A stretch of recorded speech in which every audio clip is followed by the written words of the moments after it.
Welcome to Mind the Gap, where we break down some common dogmas and dive deeper into things we may take for granted. This is Dr. Shreya Trivedi, a hospitalist at Beth Israel Deaconess Medical Center. And I'm Dr. Jason Fried, a hematologist at Beth Israel Deaconess Medical Center. Jason, I got a question on rounds today by one of my senior residents, and I actually didn't know where to even look up this answer. So naturally, I came to you. It's not technically a heme question, but I figured it's up your alley. Shreya, you know I love questions that are hard to Google because there's so few of them these days. So I'm intrigued. Yeah. What was the question? Okay. So we had this patient who required a transfusion and his hemoglobin didn't bump up the next day. So we got into this whole discussion how we're often taught that the hemoglobin should go up by 1 gram per deciliter, or if you're in Canada, 10 grams per liter. I didn't even know where this comes from or if that's actually even true. Right, this idea that hemoglobin should always bump up by 1 gram per deciliter from 1 unit of red cells seems like such a convenient thing, like almost too convenient, like suspiciously convenient. Exactly. And that's maybe even more reason for us to unpack this question that seems to get dropped on the daily, right? Did that patient's hemoglobin bump up, quote unquote, appropriately?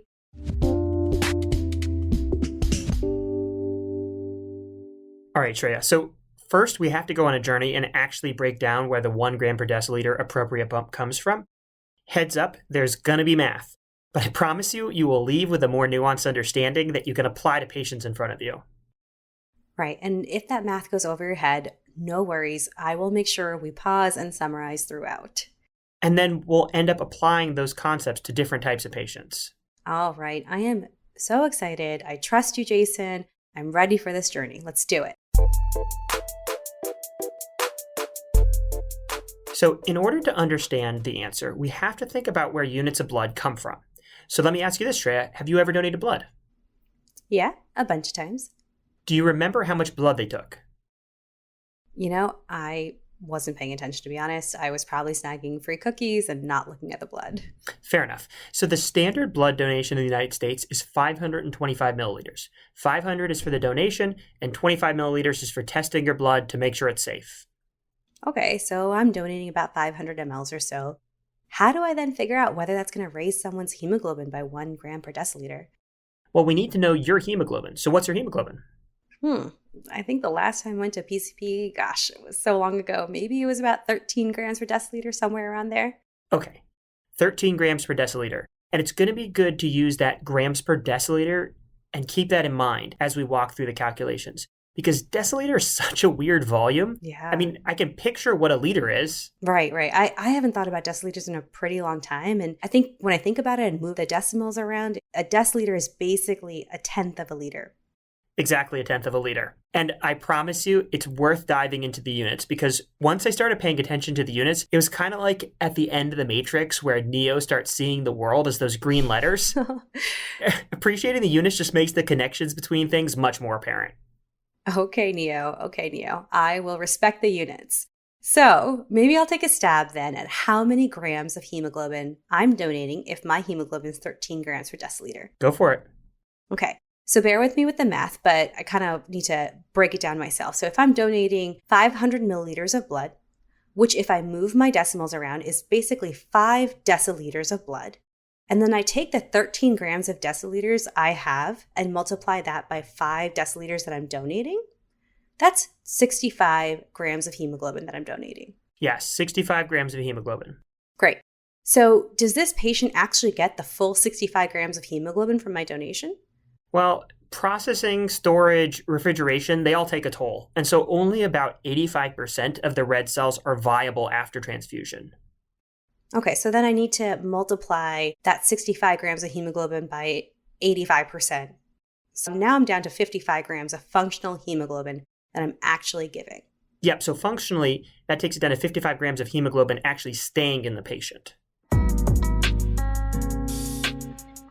Okay, so now we've got this 55 grams of functional hemoglobin. How do we then figure out how much the hemoglobin is going to bump up in this patient? Well, you need to know the patient's intravascular volume. Wait, doesn't the intravascular volume depend on how big the patient is? Exactly. So that 1-to-1 quote-unquote appropriate bump can't be the right answer for everyone. Nope. How come I never thought of this before?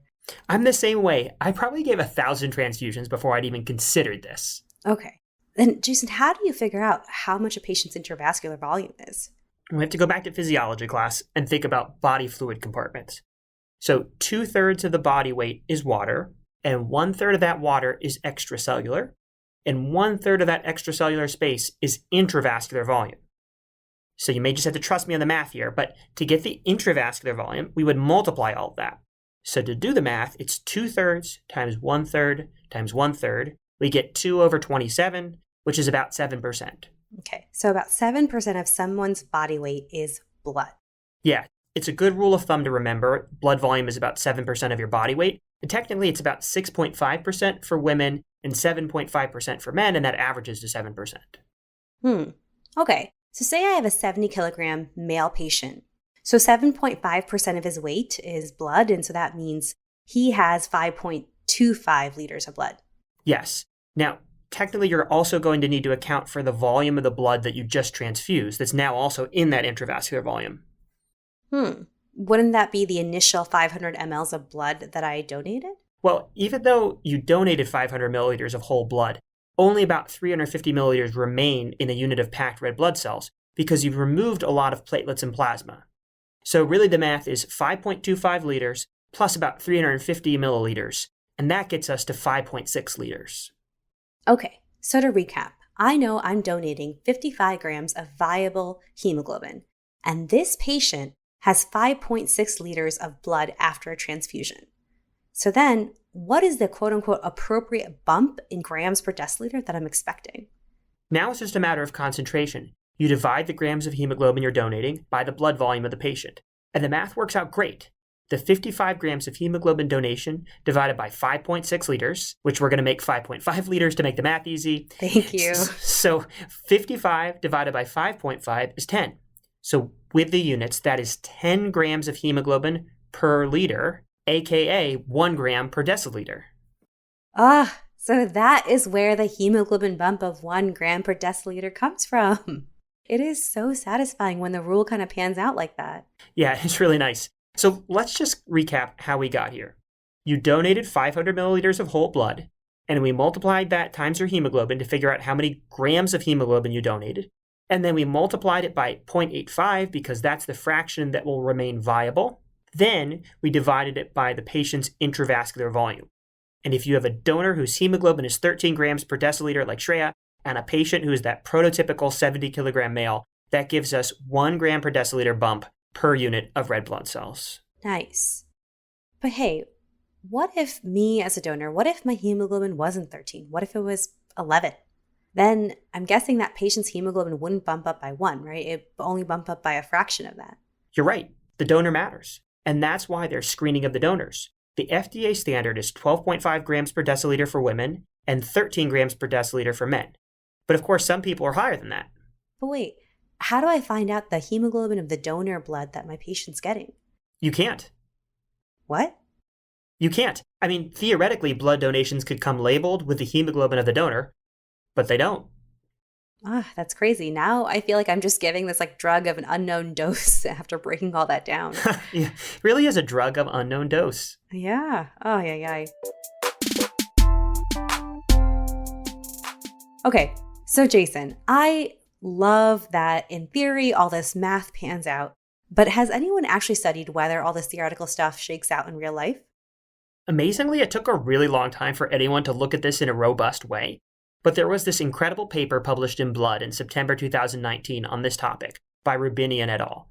And I've been talking about that paper ever since it was published to anyone who would listen. Oh, do tell. So what the authors did is they connected the Kaiser Permanente clinical database with their blood bank database so they could see how both the donor characteristics and patient characteristics affected how much the hemoglobin would go up after transfusion. They were basically trying to put the 1 gram per deciliter per 1 unit of red cells rule to the test in a large database of 38,000 different transfusions.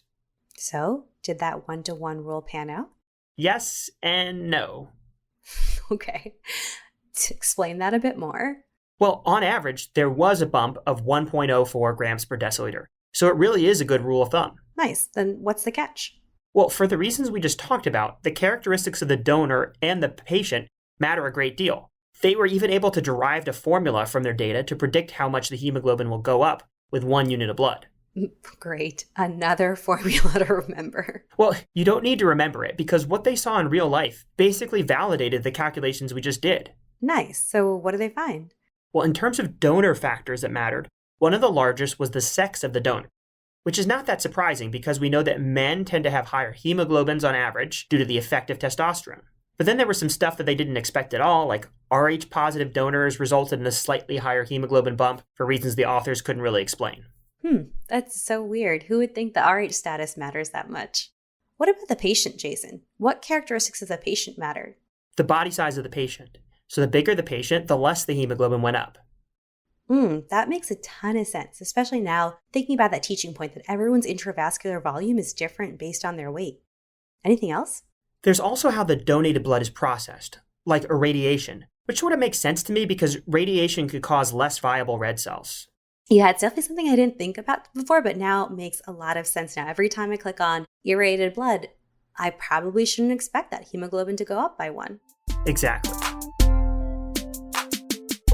So the meta nerd in me loves cementing things a bit more, and I think it'd be really good to apply some of this and solidify it with some donor and patient characteristics and go through some cases. Happily. Table 7 of this paper is really impressive. They basically use their formula to say, on average, how much the hemoglobin should go up in 2 different situations. So the first one, they have a Rh-negative female donating irradiated red cells to a 60-year-old man who has a BMI of 30. And in that scenario, the hemoglobin would only go up by 0.59 grams per deciliter on average. 0.59 grams per deciliter? That is a lot less than 1. And a BMI of 30 isn't even that high. And they give a second example for contrast. So if, on the other hand, you have an Rh-positive male donating non-irradiated blood to an 85-year-old woman with a BMI of 18, her hemoglobin would go up by 1.65 grams per deciliter. Dang. So on one hand, you have a 0.59 gram per deciliter bump in a mildly obese man on the oncology floor receiving irradiated blood from a woman. And then on the other hand, you have a whopping 1.65 gram per deciliter bump in a thin, older woman on the medicine floors receiving non-irradiated blood. I feel like this is my Neo moment coming up. Welcome to the Matrix, Shreya. Yeah. So let me ask you, did they bump appropriately? Yeah, and I guess next time someone asks me that age-old question, I'm just going to say it really depends. All right, so let's try to summarize here.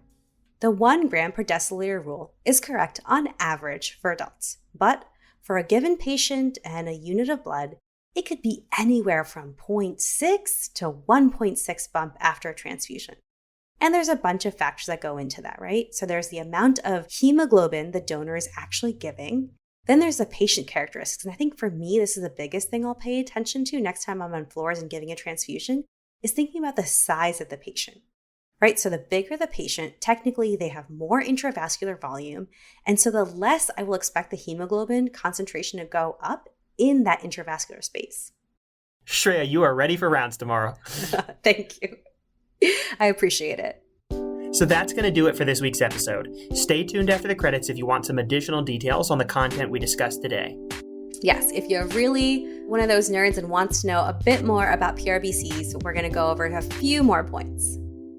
If you found this episode helpful, please share with your team and colleagues and give it a rating on Apple Podcasts or whatever podcast app you use. It really does help people find us. And if you have feedback or questions, please email us at hello@quariumpodcast.com. Thank you to our peer reviewer, Dr. Bentley Rodrigue. Thank you to Solon Kelleher for the outstanding audio editing, and to Priyal Patel for the infographic that is so helpful, especially with the math. I know I'll be pulling it up often on rounds.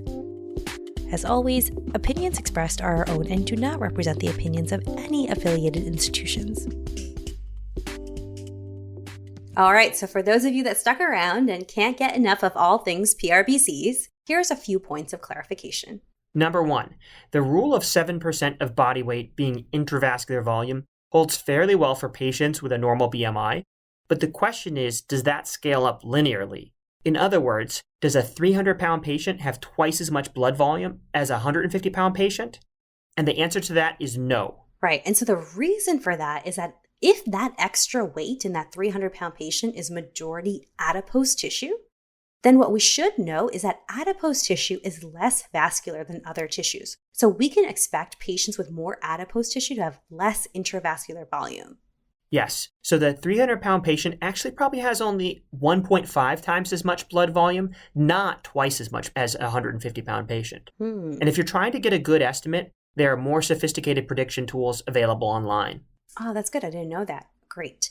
All right, so number 2, we did a lot of math around donations, and a lot of that was thinking about whole blood, which is the most common source of packed red blood cells in the United States.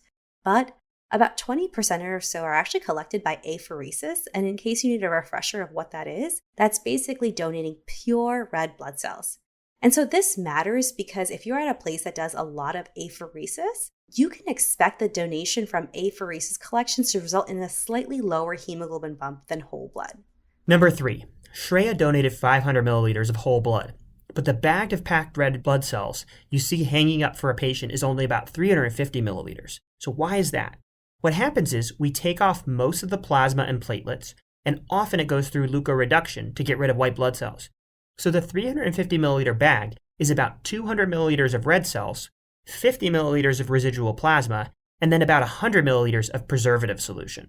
Great. And remind us what's in that preservative solution. So there's citrate, so it doesn't clot, adenine and phosphate, so the cells can make ATP, and dextrose, so that the cells don't starve. Nice. That is good to know. All right. And last but not least, one of the things that we did as an early step was going through the fact that, yes, I donated 65 grams of hemoglobin, but that went down to a functional 55 grams. And if you really want to know where the rest of that hemoglobin goes, it's actually what people in the blood bank world call quote unquote storage lesions. So unfortunately, a subset of RBCs actually degenerate into non-viable tiny RBCs called storage microerythrocytes. And then as soon as they hit the circulation, the spleen and hepatic macrophage is going to gobble them up so they don't meaningfully contribute to the hemoglobin of the patient. And now that's really a wrap for this episode. For real this time. Thanks so much for listening. Take care. I'll start that over. Weird. Who would have thinked? Start over. Maybe you could just say a mic drop. Shreya, you can just drop the microphone. Wait, no, that sounds weird. The only small thing is that you said that they were tiny pRBCs. What's wrong with pRBCs? Because they're not tiny packed red cells. They're just tiny red cells in this. The P is the packing, which is like the centrifuging. Yeah. Man, this is going to be in our blooper because it's also an extra nugget. Fargo, the new virtual assistant from Wells Fargo, makes banking faster and easier. Like this. Fargo, what's my checking account routing number? And this. Fargo, turn off my debit card. And this. Fargo, what did I spend on groceries last month? And that's just the beginning. Do you, Fargo? You can. In the Wells Fargo mobile app. Learn more at wellsfargo.com/getfargo. Terms and conditions apply. Your mobile carrier's availability and message and data rates may apply. Wells Fargo Bank, N.A., member FDIC.